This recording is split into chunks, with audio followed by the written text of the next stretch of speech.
It's now my privilege to introduce the Honorable Jennifer Homendy, Chair of the National Transportation Safety Board. In 2021, she was sworn in as the 15th chair of the NTSB and serves as its chief executive, managing more than 400 full-time employees across the United States. From 2004 to 2018, she worked as staff director of the House Subcommittee on Railroads, Pipelines, and Hazardous Materials. Previously, she held positions with the International Brotherhood of Teamsters and the Transportation Trades Department of the AFL-CIO. Chair Homendy has been a tireless advocate for safety and brings to the board expertise in rail, pipeline, and hazardous materials safety.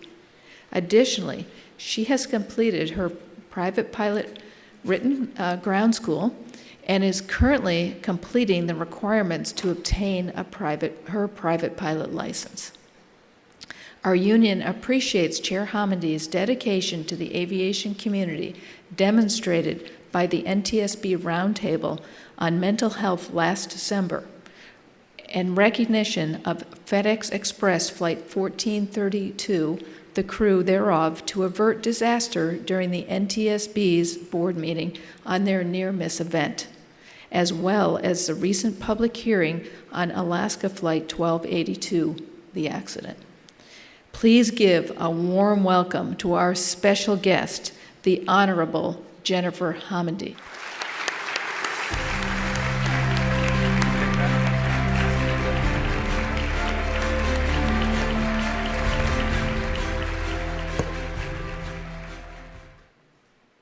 It's February 4th, 2023, about 6:30 a.m. FedEx Flight 1432, a Boeing 767, is en route from Memphis to Austin. It's the first planned arrival at Austin that day. Besides the captain and first officer, there's one other person on board, an off-duty FedEx pilot in the jump seat. I want you to picture this. It's dark, there's dense freezing fog, and visibility is only about 1/8 of a mile.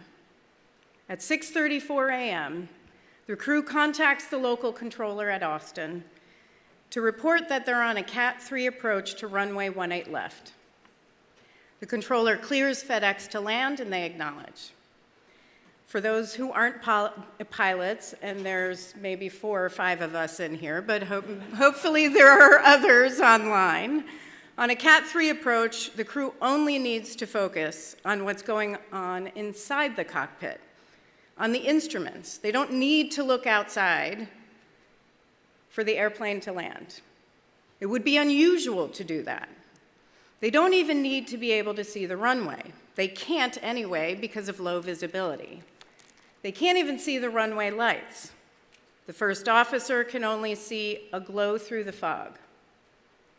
About 3 minutes later, the crew lowers the landing gear to its down and locked position. 2 minutes pass. The FedEx crew is just about 4 miles from the runway when they hear, Tower Southwest 708, we're short of 18 left, we're ready. The controller clears Southwest for takeoff, adding traffic 3-mile final is a heavy 767. The Southwest crew responds, cleared for takeoff, 18 left, copy the traffic. On hearing this, the FedEx captain and first officer look at each other. Referencing the controller, the captain remarks, "What's he doing?"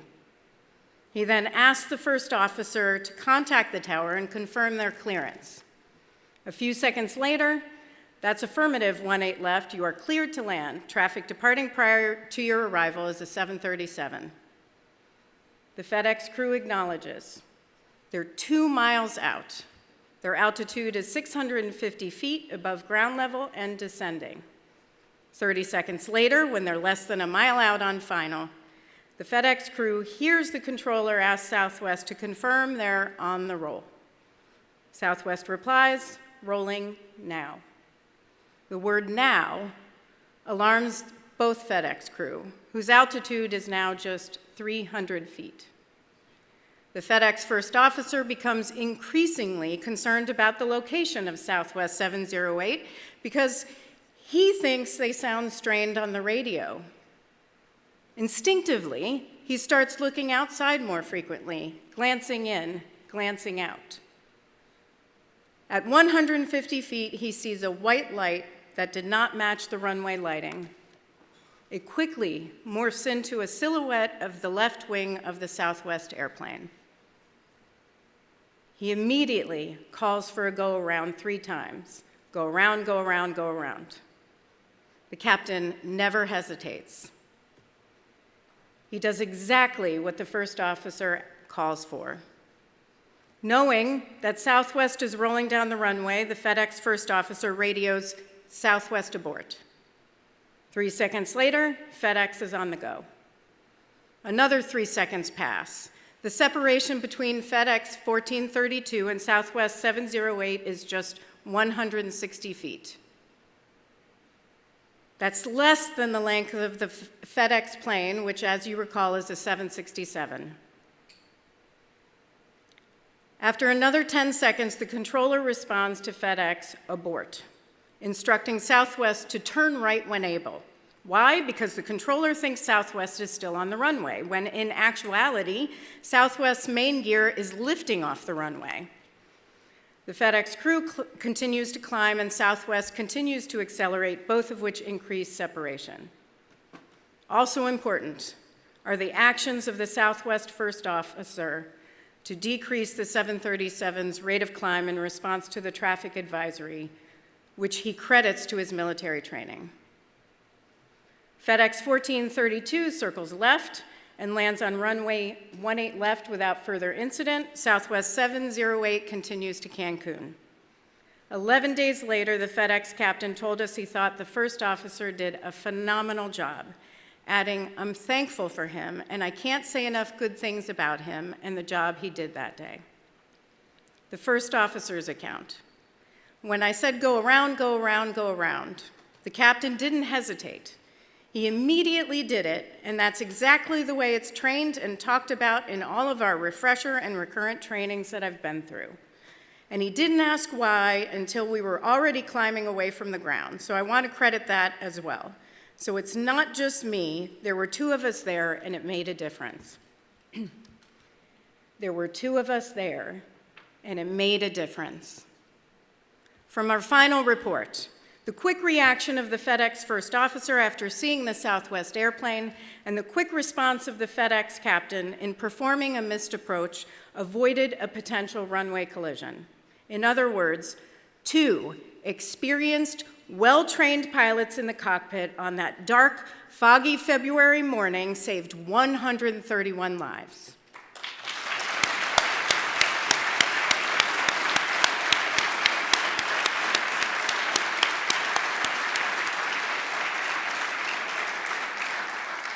"131 lives, that was 2 flight crew members, 3 cabin crew members, and 123 passengers on Southwest Flight 708, and all 3 FedEx pilots on Flight 1432.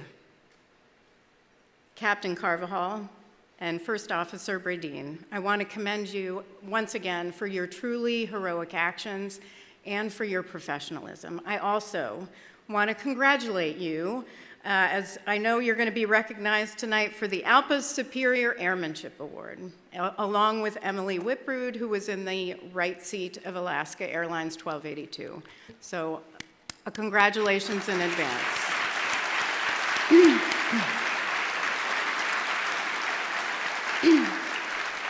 I also want to thank you, Captain Ambrosi and Captain Morse, for your exemplary safety leadership and certainly for having me here today. And on behalf of the entire agency, I want to thank every ALPA member for all you do to strengthen aviation safety.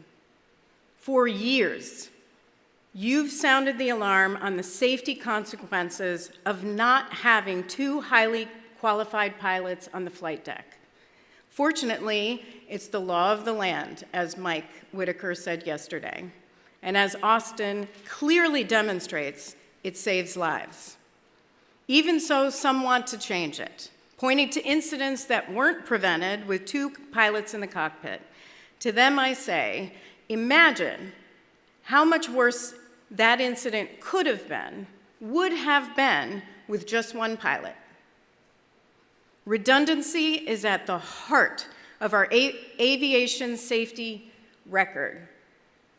We'd never decrease the redundancy, the safety net of equipment and systems that pressurize the cabin and provide emergency oxygen, that power, steer, and land the airplane, extinguish an onboard fire. We build in redundancy because we know that relying on a single point of failure is unacceptable, an unacceptable risk to crew members and the flying public. The number of qualified crew members on the flight deck should be no different. Now, safety isn't just the responsibility of flight crews. All of us here have a collective responsibility to ensure safety, to ensure passenger safety, to ensure worker safety, to support airlines and manufacturers in their pursuit of safety, even when they're struggling, especially when they're struggling, to protect people. That collective responsibility includes the regulator, the FAA. Like ALPA, we've long disagreed with the FAA's decision to carve out cargo pilots from stronger flight and duty time regulations.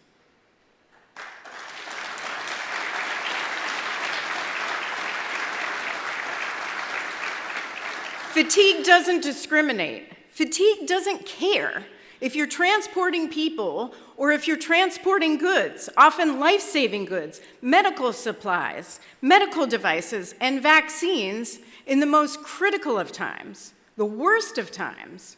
In fact, we know the need for adequate rest is even greater for cargo pilots because of the time cargo operations usually occur, in the pre-dawn hours during the window of circadian low. Think of FedEx 1432. What you didn't see in the probable cause of our report, which is still a significant safety issue, is that we determined that the flight crew wasn't well rested. Hugo got just 3 hours of sleep. Rob had just 20 minutes more than that. They deserve better protections, and so does every cargo pilot flying today. Now, I hope that FedEx and the FAA take that seriously and address it now, before an accident occurs.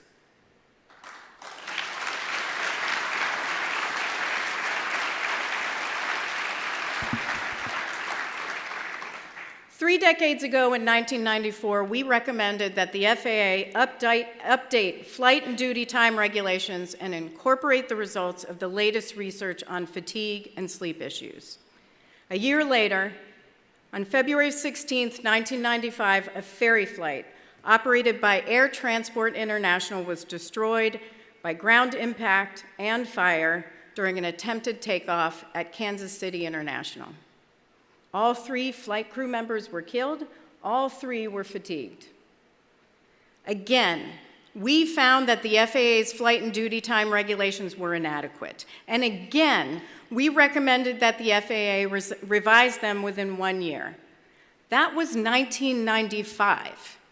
It wasn't until 50 people died on Colgan Air Flight 3407 that we saw movement, when Congress weighed in and required the FAA to address fatigue.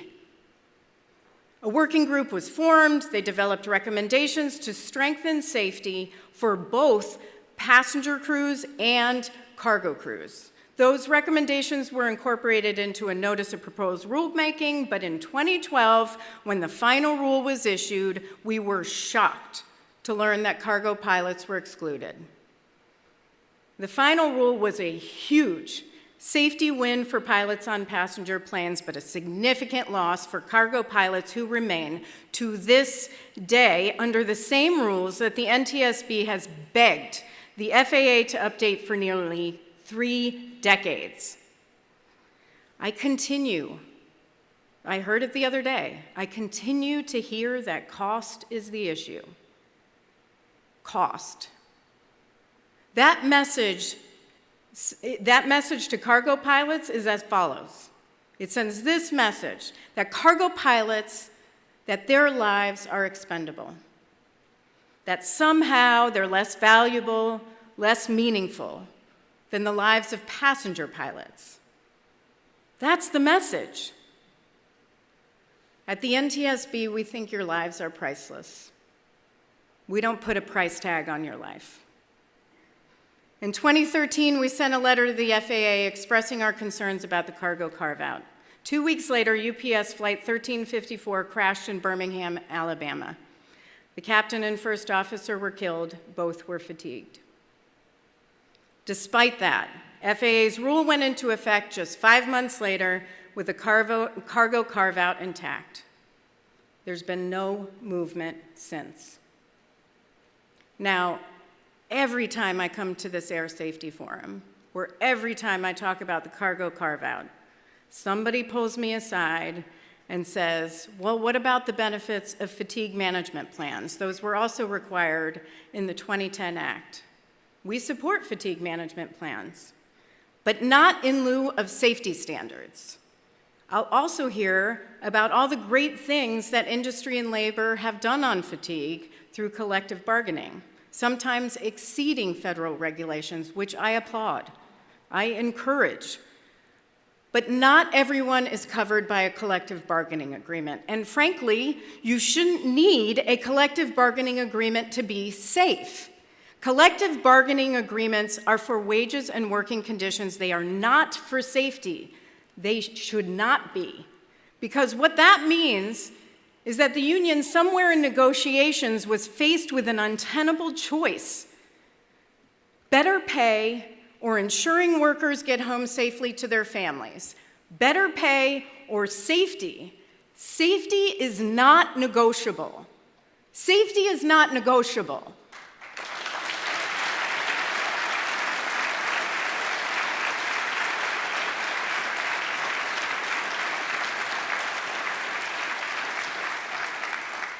After 27 years, the FAA told us in a letter that it had no plans to address the cargo carve-out. So we closed the recommendation reluctantly, unacceptable. I hope the FAA reconsiders. If you are listening, please reconsider, because we remain deeply concerned that fatigue will continue to be a safety issue in our investigations of cargo accidents and incidents going forward. I know you're concerned as well. Thank you for your continual calls for action on this issue. Don't stop. Do not stop. I am not. We owe it to the families, we owe it to those who lost their lives and to their families. We owe it to all those pilots in the cockpit now and their families. We owe it to the future generations, kids who want to be pilots and their families. That's why we cannot stop. So let's turn to runway safety technology. We found that the lack of critical safety technology contributed to the near collision at Austin. In other words, surface detection equipment would have made a difference. It would have prevented it. Instead, there was no redundancy to back up the controller, who couldn't see the runway or Southwest 708 through the dense fog. But there was redundancy for American Airlines Flight 106 and Delta Airlines Flight 1943. On January 13th, 2023, the two planes came within 1,400 feet of one another at JFK, endangering the lives of 308 people on board. But unlike Austin, JFK is equipped with ASDX. We determined that ASDX prevented that runway incursion from becoming an accident that would have had devastating consequences. While FAA is no longer installing ASDX, we're pleased they are investing in new technology to improve situational awareness for air traffic controllers. I'm also happy to report that Austin is among the first airports that will get it. But we can't stop there. It took the JFK controller 5 seconds from the time he received the alert to cancel Delta's takeoff clearance. Every second matters when it comes to safety. Every second. And what if he didn't act within seconds? We've seen that.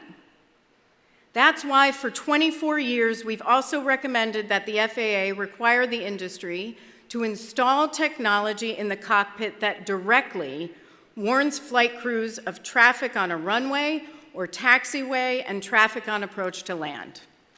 Why? Again, to provide you with the redundancy, so you're not forced to rely on the controller to look out the window in poor visibility, to glance in, glance out.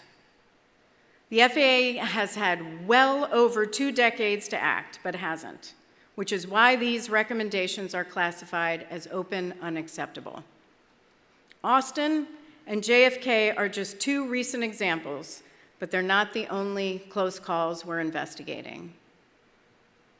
We're investigating 8, as of this morning, 9 other runway incursions, 3 runway excursions, 1 runway collision, and as of earlier this week, 1 ground collision. Last summer, we issued reports into 2 wrong surface landings, 1 in Tulsa and 1 in Pittsburgh. If we're serious about improving runway safety, we must provide pilots with improved situational awareness. Now, I've talked a lot about what you need and deserve, and I've talked a lot about what passengers need and deserve. Unfortunately, what you deserve doesn't just happen. That's where you come in, ALPA. Over the past couple of weeks, I've been reflecting on the tremendous power of labor unions. A lot of that thinking came over Labor Day. It wasn't because it was Labor Day. It's because I spent the long weekend with 34 families of people who died in a tragedy on September 2nd, 2019, Labor Day. At 3 a.m., a fire broke out on board a small passenger vessel off the coast of California. The small passenger vessel's name was the Conception. It was a 3-day, 4-night dive boat excursion. Everyone was asleep at the time. Again, 3 a.m.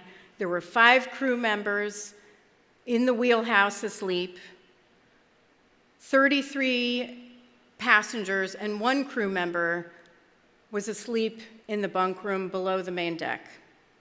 We know from evidence that some in the bunk room woke up and tried to escape because a fire broke out on the main deck. The problem was they tried to exit. There's a main exit, which was blocked by a raging fire. Then there was an emergency exit that ended up in the exact same place, right in the middle of the fire. So they were trapped. And that's even if they knew where the emergency exit was. Because where it was actually you had to crawl up 3 bunks, then you had to find a hatch, and then somehow maneuver through a 22-inch square that moved out of the bunk room. This remains the worst marine disaster in NTSB's investigative history, the worst, and we've been around since 1967. I was the board member on scene. It was before I was chair, and I will never forget briefing the families at the Family Assistance Center. Before I briefed them, I went to one of the other passenger vessels that Truth Aquatics owned. Truth Aquatics owned the Conception. They also owned the Vision. They owned another passenger vessel. And we went in the bunk room. We turned the lights off. We closed a door. And we looked to see if we could find the emergency exit, even without smoke. And you couldn't find it. So by the time I got to the Family Assistance Center and we were briefing the families, a gentleman stood up and he asked, I saw you were on the Vision earlier. He saw it on the media, in the media. He said, I saw you were at the Vision. Do you think our family members could have gotten out? And I had to say no. There's no way. No one, no mother, father, sister, brother, son, or daughter should ever have to hear that. It was heartbreaking. It's been 5 years. The Coast Guard has done some things, but they haven't done one thing that we've been after for over 2 decades, which is require passenger vessels to implement a safety management system. These families have been bravely fighting for that last remaining recommendation to be implemented for 5 years. 5 years. So no one ever has to go through that again. And they're doing it alone. They've done an amazing job, but it is an uphill battle. It's bad enough to lose someone you love. Now imagine the pain of also feeling completely powerless to affect change, having no one else but the NTSB fighting alongside you. Labor knows the power of speaking with one voice. And when I say power, I mean this: the power to move the needle when the regulator can't or won't. The power to fight for better, more just, and safer working conditions. And when I say safer, I mean for everyone. Safer for those soaring through the skies, safer for those living, working, and playing here at ground level. That is our shared vision. That is what ALPA and NTSB are working so diligently to achieve. That is why, following the near collision at Austin, representatives from your critical incident response program were there to offer Hugo and Rob support, just as they're there for every member who needs help. That's what labor does. You show up for each other. And through your peer support program, you're showing up for the whole person, living your long-held belief that mental health is health, period. But you're not just helping one another as individuals, you're leading the entire industry, helping us move forward together on mental health. To that end, I want to recognize Captain Travis Ludwig, who represented ALPA as co-chair of the recent FAA Aviation Rulemaking Committee on Mental Health and Aviation Medical Clearances.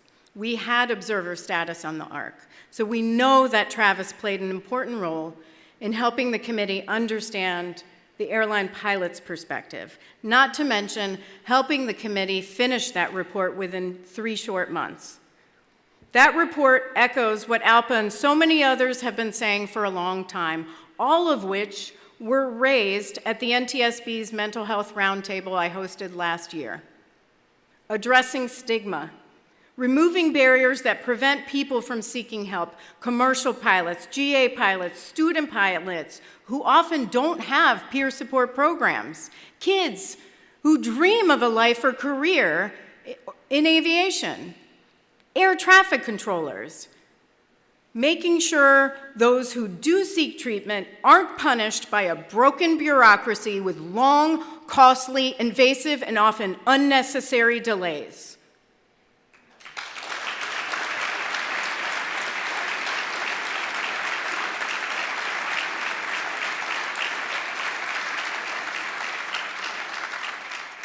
I tuned into the mental health panel earlier today.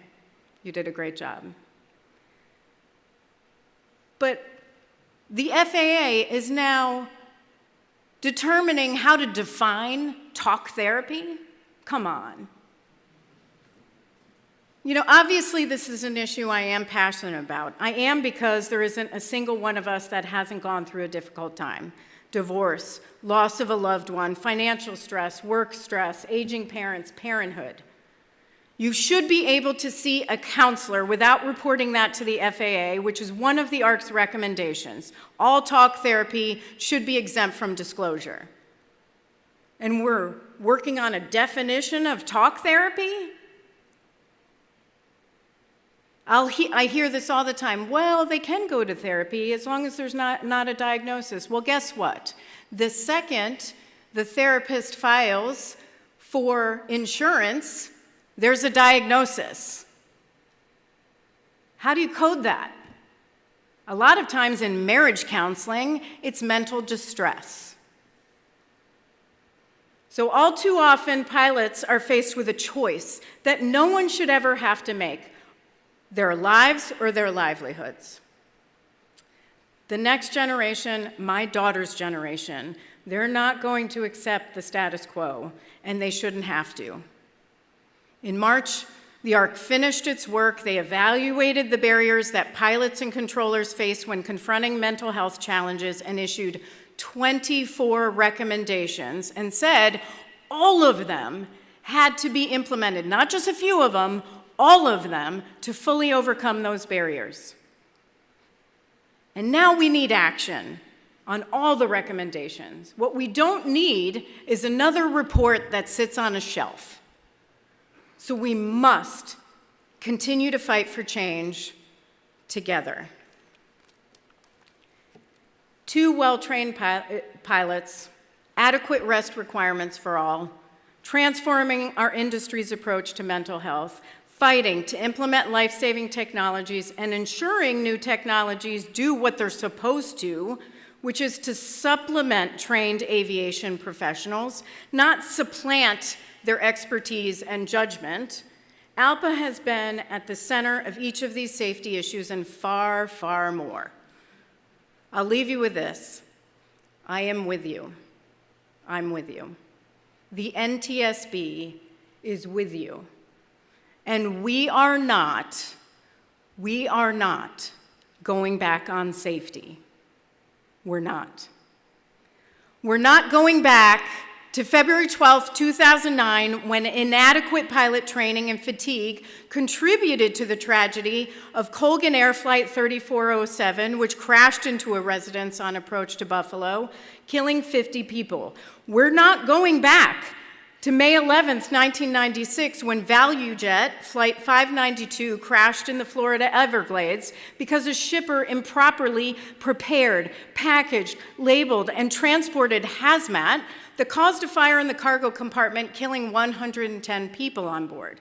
We're not going back to January 13, 1982, when icing caused Air Florida Flight 90 to crash into the 14th Street Bridge just 5 miles from here. That crash killed 73 of the 79 people on board the plane and 4 people on the bridge in their cars. We're not going back to December 1st, 1974, when there were 2 fatal crashes in Boeing 727s. The first was a ferry flight that crashed north of New York City, killing all 3 crew members. The other was TWA Flight 514, which crashed in the Blue Ridge Mountains on final approach to Dulles, killing all 92 passengers and crew on board. Confusing air traffic terminology contributed to that crash. In December, I'm speaking at the memorial ceremony marking the 50th anniversary of that tragedy.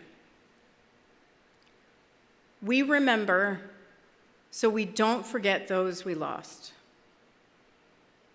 We remember so we don't forget those we lost. So we learn from the past, so we don't turn back the clock on safety. In the areas where we've made safety advances, we're going to hold our ground, because you know and I know those advances didn't come for free.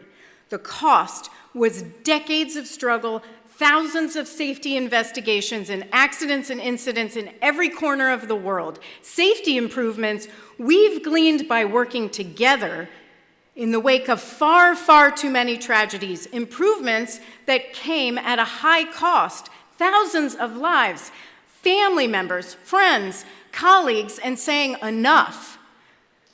Family members, friends, colleagues, enough.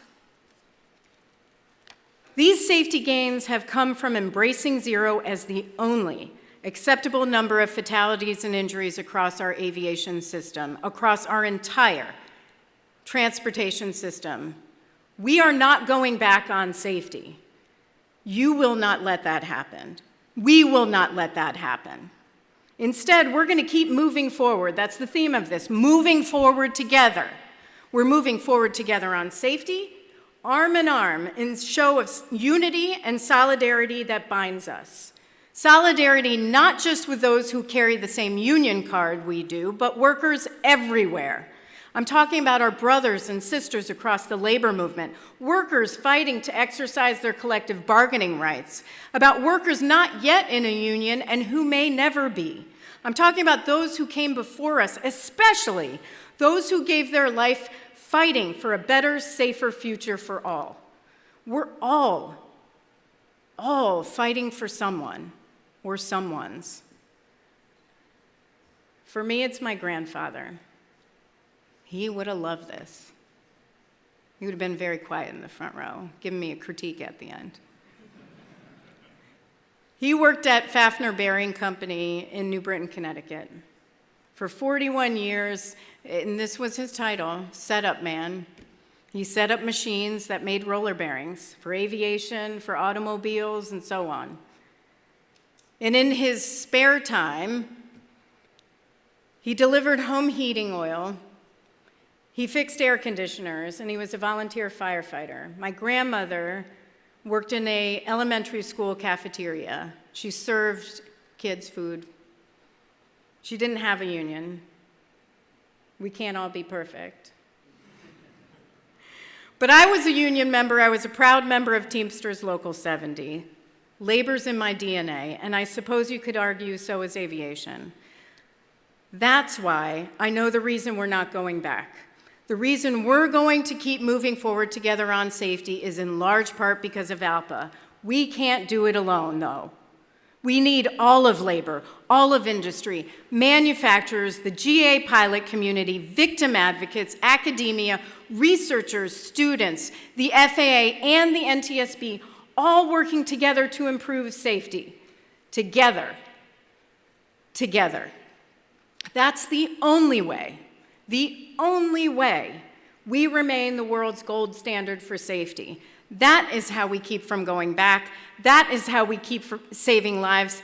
That is how we get to zero for decades to come, together. Thank you very much.